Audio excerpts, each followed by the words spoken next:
Kidlat News Updates. Mga balita ngayon, pumatay sa Army Major at top most wanted sa Bulacan, arestado. Konsehal at anak nito patay sa ambush sa Maguindanao del Sur, anak na babae sugatan. Rido settlement sa Maguindanao del Sur naging matagumpay. Ako po si Cesar Soriano para ihatid ang nangungunang mga balita sa buong kapuluan ngayon.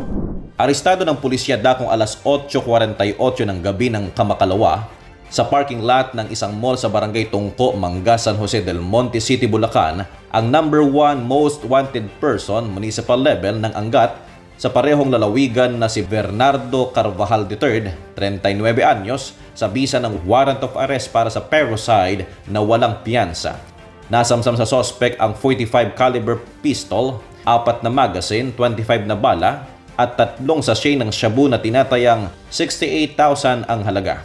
Batay sa investigasyon, si Carvajal ay suspect din sa pamamaril noong Abril 20, 2024 sa Angat na ikinamatay ni Army Major Dennis Moreno. Naharap siya ngayon sa ilang kaso ng illegal na droga at baril bukod sa parricide case sa Malolos RTC.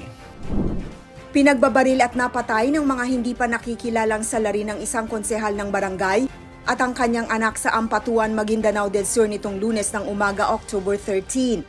Kinilala ang mga biktima na sina Abu Sama Agaw, alias Commander Boy Negro, konsehal ng Barangay Matagabong at Field Commander ng MNLF, at anak niyang si Norodin, miyembro ng Barangay Peacekeeping Action Team. Sakay ng tricycle o payong-payong ang mga biktima ng tambangan ng riding in tandem sa Barangay Kapinpilan bandang 8:30 ng umaga. Sugatan naman ang anak ni Agaw na si Jahara na agad dinala sa Maguindanao Provincial Hospital.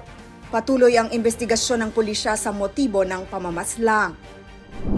Pinangunahan ng 601st Infantry Brigade sa pamumuno ni Brigadier General Edgar Catu ang matagumpay na rito settlement sa pagitan ng grupo ni na Commander Anwari Gayanandang at Commander Dia Muhammad Payatok ng 118th Base Command BIAF MILF na ginanap sa Talayan, Maguindanao del Sur nitong Oktubre 13. Dinaluhan ito ni Maguindanao del Sur Governor Datu Ali Midtimbang, mga opisyal mula sa 33rd at 90th Infantry Battalions, lokal na pamahalaan ng Mamasapano, MILF CCCH, JPST Kitango at iba pang peace stakeholders.